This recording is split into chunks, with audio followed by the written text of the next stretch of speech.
गुंडागर्दी करते हैं उनको डर हो रहा है, और जो कानून का पालन कराए थे उनको डर नहीं है। एक बार बड़ा स्पष्ट मैं तेजस्वी यादव जी से कहना चाहता हूँ, जिस प्रकार से विधानसभा के अंदर गंदा खेल खेला गया, जिस प्रकार से तांडव किया गया, वो पूरी मर्यादाओं को खंडित किया था। नमस्कार, नेशन देख रहे हैं और मैं आपके साथ रंजन सिंह। आपको बता दें कि जिस तरह से तेजस्वी यादव ने सवाल खड़े किए हैं, विधानसभा अध्यक्ष को पत्र लिखा है कि माननीय विधायक अगर विधानसभा सत्र में आते हैं तो उनकी सुरक्षा की जवाबदेही क्या विधानसभा के अध्यक्ष लेते हैं। कई तरह के सवाल तेजस्वी यादव ने पूछे हैं कि जिस तरह से विधायकों के साथ मारपीट किया गया, तो इस पर बिहार सरकार में मंत्री नितिन नवीन ने कहा है कि जो गुंडे विधायक हैं उनको जो है वो विधानसभा आने से डर लग रहा है। साथ ही साथ उन्होंने यह भी कहा है कि तेजस्वी यादव ने जिस तरह से वैक्सीनेशन को लेकर सवाल खड़े किए हैं, तो उन्होंने कहा कि पूरे बिहार में वैक्सीनेशन फ्री लग रहा है। इस पर तो तेजस्वी यादव ने सरकार को बधाई दिया नहीं। जब भी सपने से उठते हैं तो उनको एक दो मुद्दे याद आते हैं। सुनिए नितिन नवीन का पूरा बयान। गुंडागर्दी करते हैं उनको डर हो रहा है, और जो कानून का पालन कराए थे उनको डर नहीं है। एक बार बड़ा स्पष्ट मैं तेजस्वी यादव जी से कहना चाहता हूँ, जिस प्रकार से विधानसभा के अंदर गंदा खेल खेला गया, जिस प्रकार से तांडव किया गया, वो पूरी मर्यादाओं को खंडित किया था। मैं उनसे कहूँगा कि अपने सभी विधायकों की तरफ से वो बिहार की विधानसभा अध्यक्ष से माफ़ी मांगे, उनसे क्षमा याचना करें, और निश्चित रूप से विधानसभा अध्यक्ष जी बड़े हृदय के लोग हैं, वो हमेशा अपने मौका देंगे उन जैसे विधायकों को भी जो लोगों ने ये गलती की। आइए, लोकतंत्र की जो खूबसूरती है, एक स्वस्थ परंपरा में डिबेट कीजिए, अपने बातों को रखिए, अपने बातों की चर्चा में भाग लीजिए। जब विषय पर, समस्या पर बात करने का मौका आता है तो नेता प्रतिपक्ष गायब हो जाते हैं। बार पर हम लोग बैठक कर रहे थे सभी विधायकों के साथ, उस समय नेता प्रतिपक्ष गायब थे, उनके भाई भी गायब थे। तो समझिए कि वो विषयों पर बात नहीं करना चाहते हैं, उनका मकसद हंगामा करना है।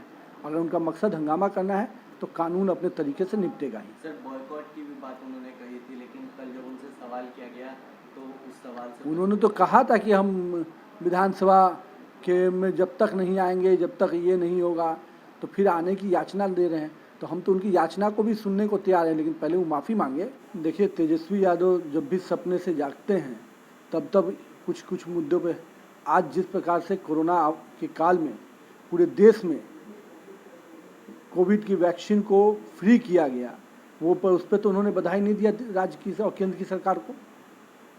जिस प्रकार से लगातार स्वास्थ्य के क्षेत्र में काम हो रहा है, इस पर तो उनका ध्यान नहीं गया कि जिस प्रकार से 50 सालों में जो कांग्रेस ने जो खस्ताहाल व्यवस्था कर दी थी स्वास्थ्य सेक्टर की, आज स्वास्थ्य के क्षेत्र में जिस प्रकार से काम हो रहा है लगातार, इस आपदा की घड़ी में भी, जहाँ पर कई बड़े कंट्री विश्व की जिनकी हेल्थ की इंफ्रास्ट्रक्चर नंबर 1 और 2 मानी जाती थी, उनका कोलैप्स हो गया, फिर भी भारत ने अपने सीमित साधन में भी बेहतर लोगों को प्रयास करके दिया स्वास्थ्य सेवा का, और आज लगातार उसमें माननीय प्रधानमंत्री जी, माननीय मुख्यमंत्री जी उसको काम कर रहे हैं। इस पे तो उनको बधाई नहीं देने का मौका मिला।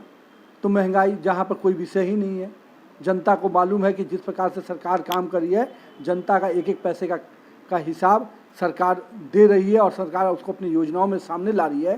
तो जनता को मालूम है कि अगर ये हमारे से कुछ अगर टैक्स के माध्यम से जो भी चीज़ें होती हैं, लेकिन जनता के उस कमाई का पूरा सदुपयोग हम कर रहे हैं, और नहीं, निश्चित रूप से उनके परिश्रम का पैसे को आज राज्य के और देश के विकास में साथ नहीं होंगे। जनता तो दूर, क्योंकि उनके कार्यकर्ता भी जब हम लोग से मिलते हैं तो कहते हैं कि आपकी सरकार की ये योजना बहुत अच्छी चल रही है, आप लोगों ने सड़क को बहुत अच्छा मेंटेन किया है। तो उनको भी मालूम है कि ये सरकार काम करने वाली है, विकास की योजनाओं को लेकर काम करने वाली है। तो उनको भी मालूम है कि ये मुद्दे जो हैं वो खुद में बेईमानी के मुद्दे हैं। मेरा मानना है कि दोनों ही विषय अपने आप में जुड़े हुए हैं। कोई एक विषय किसी भी चीज़ का समाधान नहीं कर सकता।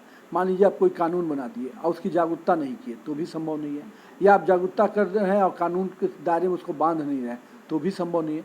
तो ये दोनों ही चीज़ों को साथ में लेकर चलना होगा, जागरूकता को भी करना होगा, और निश्चित रूप से कानून बनाकर इस पूरे समस्या का समाधान के रूप में एक रास्ता निकालना होगा। देखिए, मैं किसी भी विषय का हर चीज़ का एक समय होता है, और लगातार हमारी भारतीय जनता पार्टी ने लगातार इस विषय की वकालत की है कि अगर आज ग्लोबल स्तर पर जिस प्रकार से भारत का भी पॉपुलेशन बढ़ रहा है और एक बड़ी समस्या उत्पन्न होने वाली है, एक सीमित संसाधनों वाला देश भारत कहीं ना कहीं अपने संसाधन, चाहे वो आप नेचुरल रिसोर्सेज कर लीजिए या जो हमारे पास अपना अवेलेबल बाकी रिसोर्स है, उसमें निश्चित रूप से आने वाली पीढ़ी को हम कैसा भारत देना चाहते हैं, इसके लिए सभी को निर्णय करना पड़ेगा। हम अपने भविष्य का भारत किस प्रकार से देखना चाहते हैं, हमारे जो भविष्य के बच्चे आएंगे क्या उनको हम एक खुशहाल भारत दे पाएंगे, इस सब चीज़ों पर विचार करके निश्चित रूप से समय आ गया कि इस कानून पर निर्णय होना चाहिए। सरकार को क्या बताएं? देखिए, मैं किसी सरकार नहीं, पूरे भारत के सभी सरकारों का फर्ज है और माननीय प्रधानमंत्री जी ने भी लगातार इस ओर हमेशा कहा है कि एक ऐसा विषय है जिसमें जो भी ग्लोबल समस्या, इन्वायरमेंट की इशू जो आ रही है, उस पर माननीय प्रधानमंत्री जी लगातार हमेशा कहें कि ग्लोबल समस्या पर, हर जलवायु परिवर्तन हो या जलवायु संरक्षण हो, इन सभी विषयों पे अब काम करने का समय आ गया है। लेकिन अगर हम इस ओर दिशा में काम नहीं करेंगे तो निश्चित रूप से भविष्य में का भारत अच्छा या भविष्य का विश्व हम जो अच्छा चाहते हैं वो ऐसा नहीं हो पाएगा।